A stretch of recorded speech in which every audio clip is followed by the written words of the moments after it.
Usos brand family. We are family.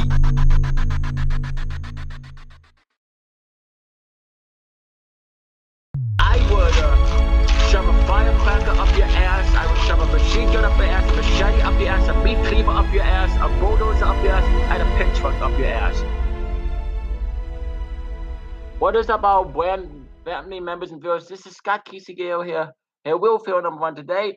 I am going to give you my NXT report. Yeah, that's right, another NXT report. Yes, last night's NXT, I thought was an awesome show with a phenomenal main event. The commentators for the show were Mo Ronaldo, Nigel McGuinness, and Percy Watts. Okay, here we go. After the opening, it's Johnny Gargano's music.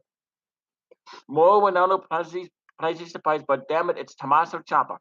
Ciampa says Johnny won the battle, but he won the war. He'll always win the long one, and that's why he's here. And Gargano is at home in a neck brace. Piece by piece, Blackheart broke him, his mind, his soul, and now his body.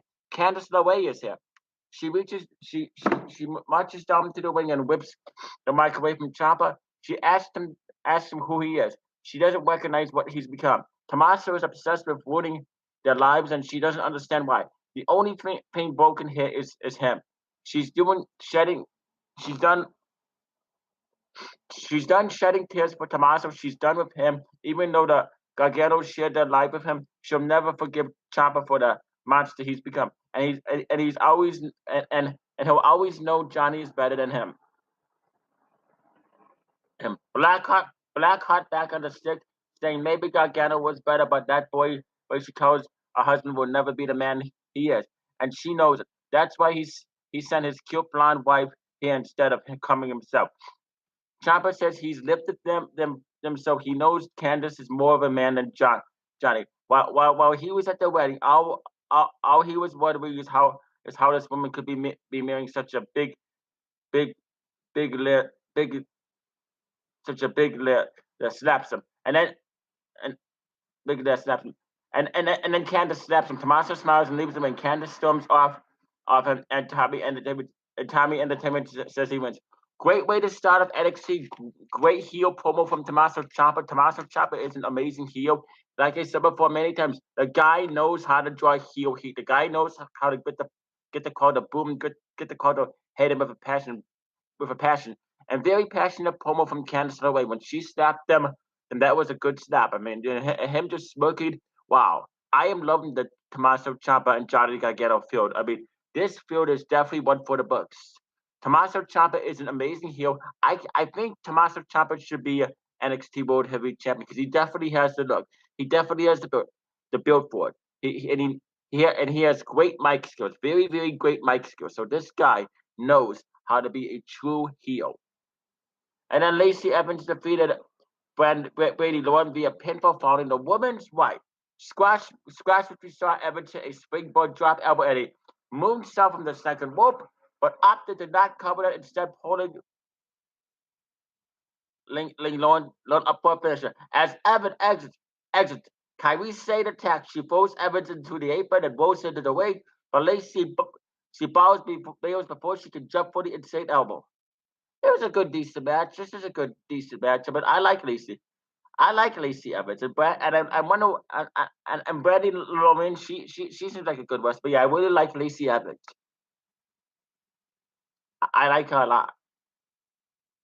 And then we get a recap of Velvet and Dream and Ricochet's verbal interaction from last week.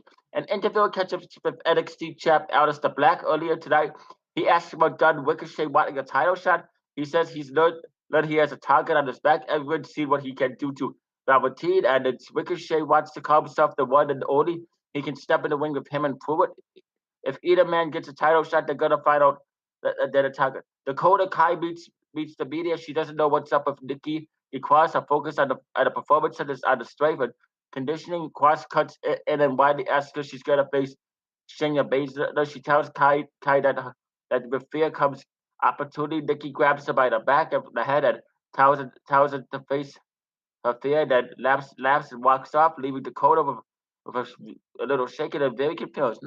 I like where they're going with this. I really enjoy where they're going with this. This is why I love NXT. And then Velveteen Dream versus Ricochet ends in a no contest when Lars Sullivan attacks both men. Crowd is split but loudly pro Dream. As they lock up to start, each man grinds with other down and arm lock applied. Ricochet controls the early going out of a head scissors and a headlock of our things. Then Dream is able to use his agility to avoid Ricochet's high speed offense. Quick pace ends up with Ricochet kicking BD down while he poses and his own springboard into his signature pose as Dream slides in for a cool stare on it at mat level. They collide hard coming off an Irish whip, but when they recovered battle in the corner, Lars Sullivan wipes to splash them both. Sullivan throws Ricochet across the ring and nails Dream with a pop-up power slam. He stands tall after inflicting some more punches. I like Lars Sullivan. I definitely like Lars Sullivan.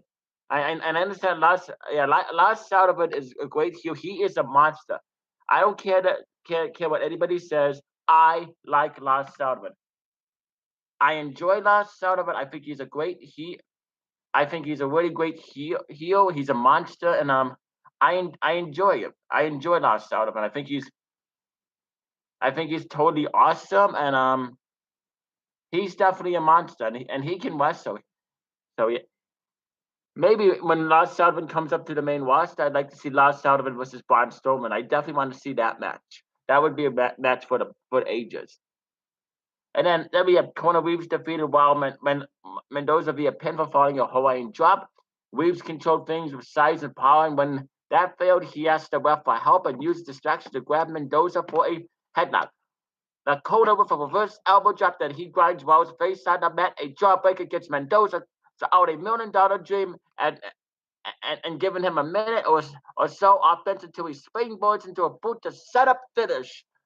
It's okay. This is a pretty cool match. I like Kona Reeves. Kona Reeves, I see something in him. I definitely see something in Kona Reeves. Kathy Kelly is outside General Manager Rodrigo's office when Ricochet shows up to try to get in the door. Kelly approaches to ask him about tonight's match when Velveteen Dream rolls up. He wants to know what Ricochet is doing here, and he says he always knows. He said he wants Lars Sullivan. Velveteen says they have something in common. Then, after somewhat upmanship about who gets to hold the door for who, they head into Rigo's office. Backstage, Heavy Machinery are filming a selfie promo about Mother's Day when TM61 shows up asking if they want to get a drink. Otis doesn't make a Tucker night. And I tell them don't drink with cheaters. Shane Thorne and Nick Miller take offense at that. And the sets up a match between the two big teams for next month. That looks like it might be a good match. I'm looking forward to that. And then it's the main event: Pete Dunne, Danny Burch, and One looking defeated Undisputed Era and Kokai Waddy struck via pinfall. Waddy taunts Dunne from the entrances on. Burch is facing Pearl early on while all the era members talk trash. Strong eventually gets back into the wrong corner. UK champ gets attacked and comes in hot. He cleans house, but he's baited into knocking Cole and Waddy off the apron. Waddy is able to get the drop on him, and the bruiserweight ends up isolated Undisputed corner. Dunn gets free with back elbows and diving evasion to bring One in for the hottest tag. After he dived into the outside onto Cole and Owadi, he and his partner go to work on Strong. Looking with an atomic drop, but Burch with a neck breaker cover, but Cole breaks it up. Dunn takes out North American champ and flips out of a suplex. From Kyle with his old tag partner dumps him on the outside. Waddy throws One into Dunn on the apron, hits a backbreaker on Butch, then follows up with a knee. AC and KO hit finishes, but Daddy kicks out.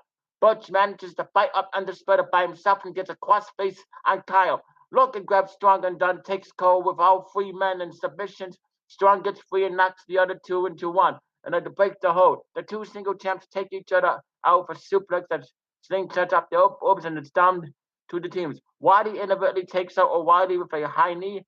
Butch and Logan hit a chain of wheelbarrow on Kyle, and that's it. And the winner celebrates the heels regroup on the left.